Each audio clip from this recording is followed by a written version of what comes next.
What's up guys, Owen from Owen Thomas Woodcraft here, again back in my workshop. Sorry for the delay in between videos. I have been locked down in and quite busy making stuff, which has been a good experience but obviously tough. So I hope you guys are all doing alright.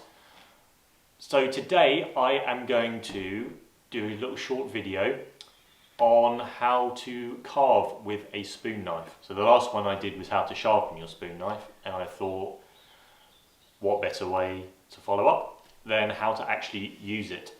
So I will be showing you the few little cuts that you can do with a spoon knife to try and keep you safe and to get some nice spoons. So let's get going. So the knife I'm going to use today is made by Wood Tools, and it's one of their right-handed compound curve spoon knives. Yeah, this is pretty much as you get it. I've made the handle black because it's me. I made a little cover for it as well. Maybe I'll do a video in the future on how to make a little cover. They're really simple. But yeah, probably one of the better knives that you can get that is cheap and comes perfectly functional straight out of the box. Right, something that will help you immensely when you're starting up, whenever you're carving a spoon, is to flatten off or to tidy up the top surface of your spoon. Now this one's one of my cowl spoons, and the top of this is actually flat. But what I mean by this is for you to establish the top level of your bowl before you start hollowing, because it's just good to have that single place to build off of. I normally do the bowls very early on in the spoon, so it's pretty much the first thing I do after I finish my axe work. So I just want to make sure that the surface here is as close to finished as I can get it at this stage before I start.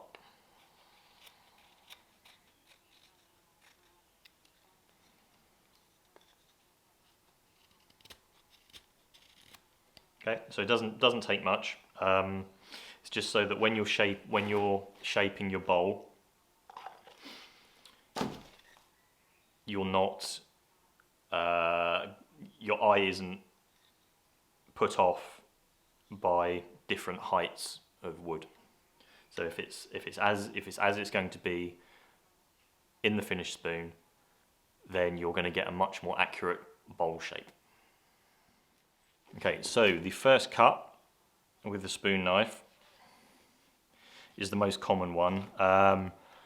It has various names. I always think of it as like you're peeling an apple or peeling a carrot. So the movement you're going to make is to close your hand like this. So the blade, the sharp edge of the blade is facing back down your arm this way, and you're using the strength in your hand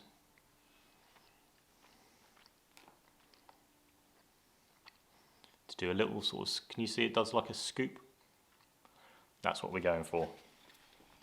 I always like to have the spoon blank nice and supported. It really helps a lot. Helps with your control, helps with maximising the power you get out of it. If it's up in the air, it's just going to be wobbling around. You're going to be wasting energy trying to stabilise it. So I've got it on my leg there. So I put my thumb underneath, and the thumb's only really a guide. It's not something you want to use as power. And I just start taking little, small cuts. You see, at this stage I'm scooping all the way through. Now when you get a bit deeper, that won't be possible because you'll come up against some bad grain on the other side. But as you're starting, lots of little cuts. If you start taking cuts that are too big, you'll start forcing if you get stuck.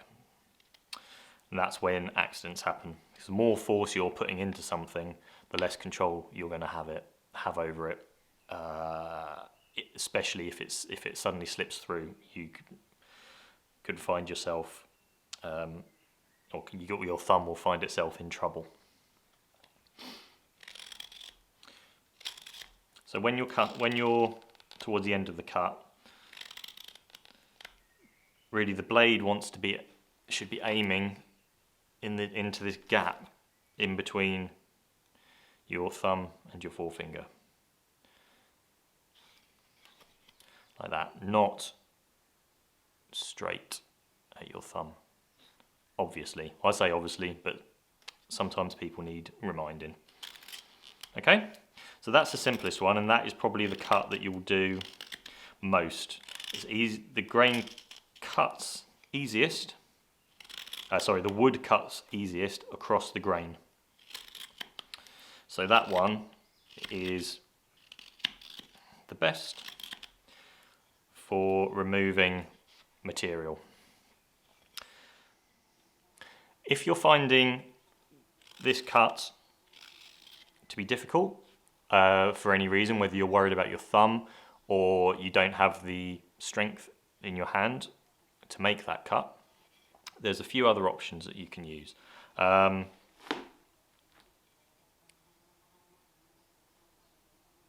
Both of them involve you holding the spoon knife differently. So this version,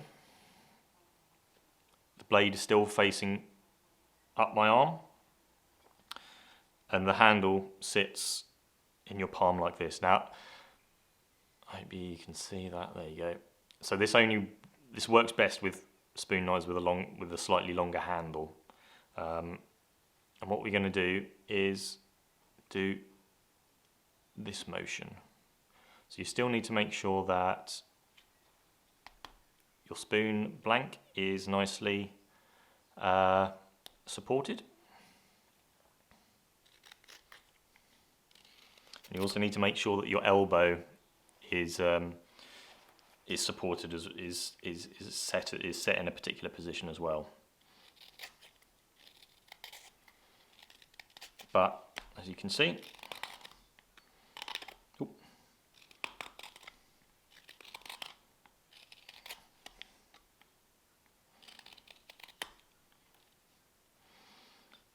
that's an option.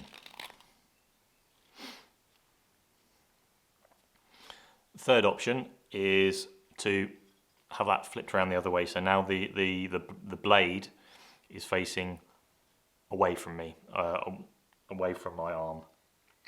Same position.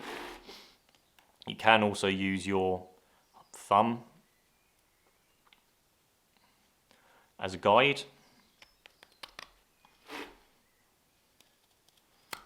I'm not a particularly big fan of this one, but I'm just showing you because it's an option. Okay? So, my favourite would be this one. If you can get the technique of that, I think that's by far the best option. But you can also work like that, or spinning it round like that. So I'm just going to tidy the bowl up a little bit, and then we can start looking at the finishing cuts that you can do.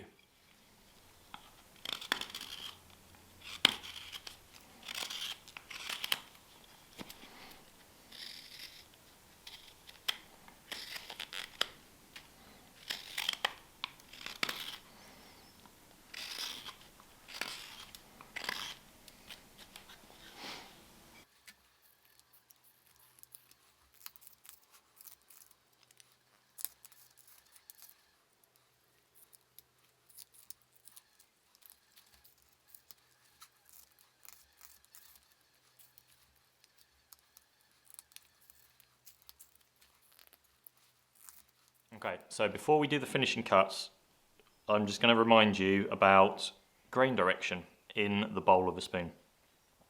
So if you're using straight grained wood, which this is, and not a bent branch, the direction of your cuts need to go from the back of the bowl to the centre of the bowl on each side. That way you're going to, can we see that? Hopefully we can see that. So you want to work from the tip to the middle, and then from the back to the middle, like that. That way you will be cutting with the grain instead of against the grain, and that's the only way you're going to get a nice smooth finish. First we're going to be looking at doing this front corner. So using that same type of cut that I showed you earlier, we are going to cut around the corner. So for this type of spoon I'm looking for a round bowl. Okay, so hopefully you can see I'm pivot around the corner, keeping the blade in contact with the wood, or I'm not letting it judder. And you can see I'm just taking off really little shavings as well. Okay, so that front corner and this back corner as well.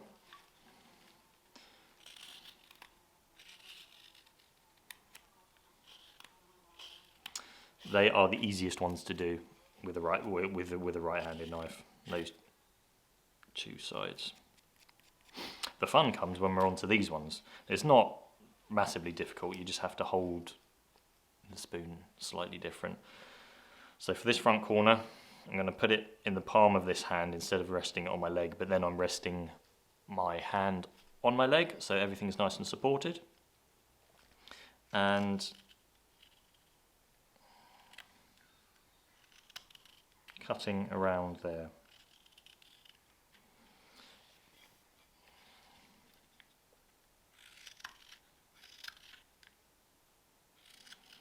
So though I'm doing a spoon that's going to have a round bowl, it's the same process and the same direction for a tapered bowl.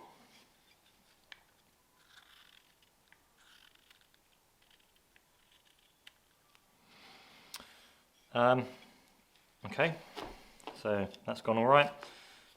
Then we can do the back one in a similar way. So I'm holding it in my hand again. You can, if your hands are big enough, you can reach over and push a little bit with your fingers. Just gives you a little bit more control, a little bit more power. But you see, I'm trying to take it slow, and I'm trying to take small cuts. You're never going to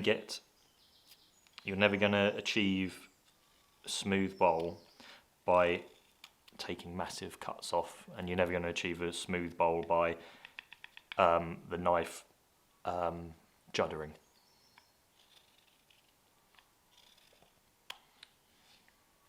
So the idea is, when you feel the resistance, that's the point that you're starting to go against the grain. So you don't want to force through that way, even though you could. What you want to do is then flip it around and try and meet that cut as neatly as you can from the other direction.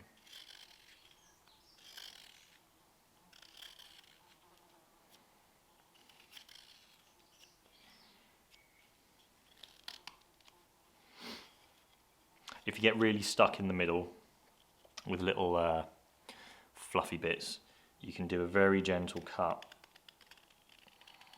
across the grain. Okay? So it's not finished and it's not perfect, but I'm not here to finish a perfect spoon. I am here to teach you how to do the cuts properly, and hopefully you think I've done that. Alright guys, I hope you found that helpful and useful. If you have any more questions, or if you think I haven't covered anything, please put a comment down below and I will do my best to address it, whether it's on the comments or if I do another video. But I'm pretty confident that I've covered enough for you to safely use a spoon knife and make some really nice spoons. So thanks for tuning in. I will see you again soon with another video, and yeah, stay sharp, stay positive.